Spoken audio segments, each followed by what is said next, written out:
You're green. I am. Hi guys, today I wanted to talk about Wicked. Oh my god. I am so excited, I think I'm gonna explode! Of course, this review is going to include spoilers. Why would you click on this video if you have not watched the video and you don't want to see a spoiler? Why would you do that? Okay, I just want to start off by saying I'm not going to be talking about point by point every single thing that happened in the movie. Mainly just talking about my favorite parts and what made this movie so incredibly special for me. Okay, so for one, I know earlier people were complaining about like Wicked being too pale or the color being off. As I watched the movie, that did not come up at all. It looked amazing, phenomenal. It was such it was so good. It was so good. I just almost said it was such amazing. I think I'm definitely going to have to take the crown from The Substance and put it on Wicked as my best movie of 2024, my favorite movie of 2024, because Wicked was just amazing. It's literally, words can't even describe how good the movie is. I want you to take however good you think the movie will be or was, multiply it by 10, and then that's how good the movie is. It's amazing! Cynthia Erivo and Ariana Grande, I never would have expected it to be this good. I did not know Ariana Grande. Like, I knew she could sing amazingly well, but all of those highs that she had to keep singing over and over again, I was like, oh my God. And then like Cynthia Erivo, to know that she was like singing while in the corset, while flying around on the broom, like they decided to sing while filming, was incredible. I knew when I was going into this that stunts would be needed, and I knew that I wanted to do my own stunts. I wanted to do the work. How can you hire an actor that does their own stunts, amazing acting, sings, and then can integrate all three of those things together and land it over and over and over and over again?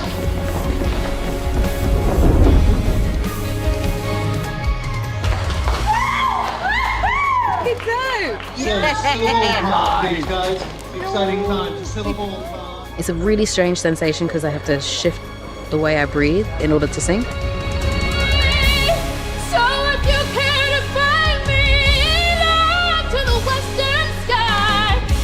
Someone told me lately, everyone deserves a chance to fly. Has that ever happened in a movie before? Live singing while you go around like that? Yay! That's really fun.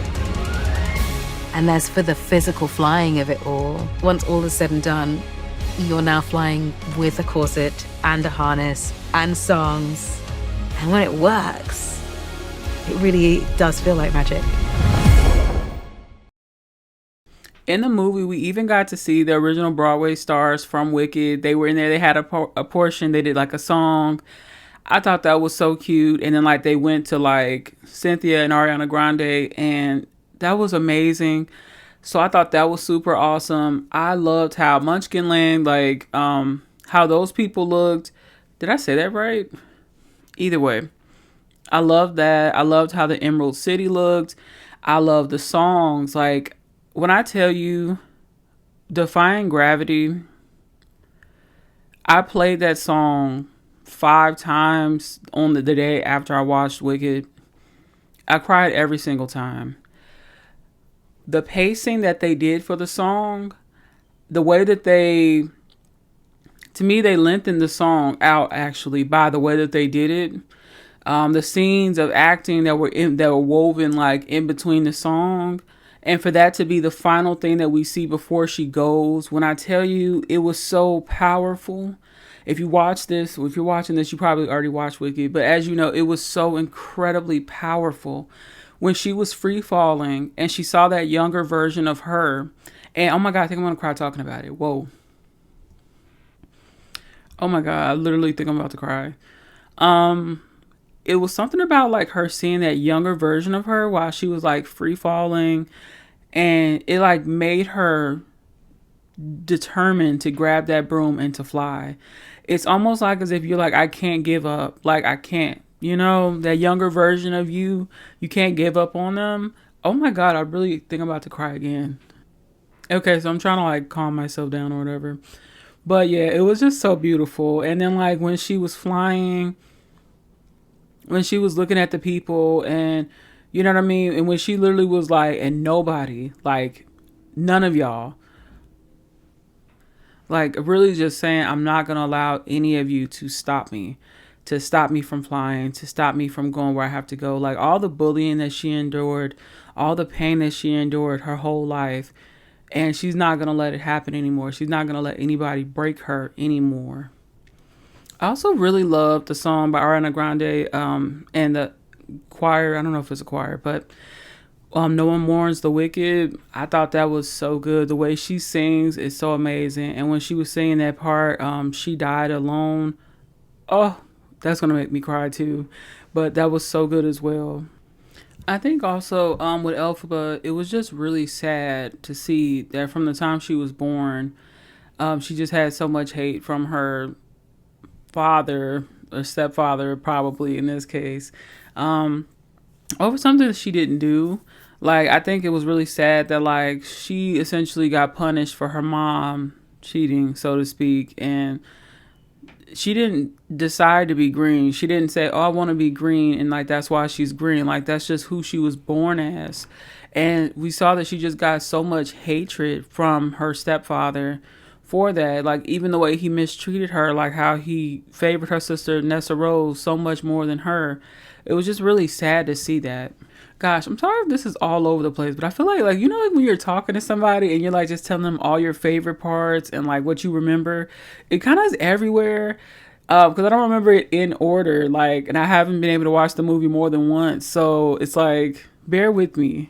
So I did not know going into this that it wasn't, well, I guess not, I didn't know, but I didn't think it would be like that Ariana Grande's character. Why am I like not able to remember her name right now?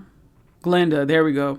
I did not know that Glenda was a bit of a jerk. Like when I went into it, I was just thinking they were going to be like the best of friends. And then I started to get the vibe like, oh, okay, I guess they're probably going to have like a little bit of issues. But Glenda is like the worst type of person because she's like a mean person who truly believes they're good. And a lot of people not only favor them and they like boost their heads up and they like feed into that like behavior, so to speak, that narcissism almost, instead of like saying like standing against it. So you'll have people like all throughout the movie, they're like, oh, Glenda, like taking care of her, picking her up, like grabbing her things, like, and I get it, it's because she's popular and she has a lot of money, so it's like, you know, people act like that. But I think I just was like, whoa, I did not expect that. I was happy to see though that the two characters ended up becoming friends, and it was because Elphaba basically extended the olive branch and she was trying to help Glenda. And I think that's when, like, at the party, you know, Glenda felt bad when everybody was laughing at her. It was sad that Nessa Rose didn't even stand up for Elphaba. But I know, like, maybe because of her disability and also her sister, like, she's tired of being, like, pointed out, so to speak, or treated differently.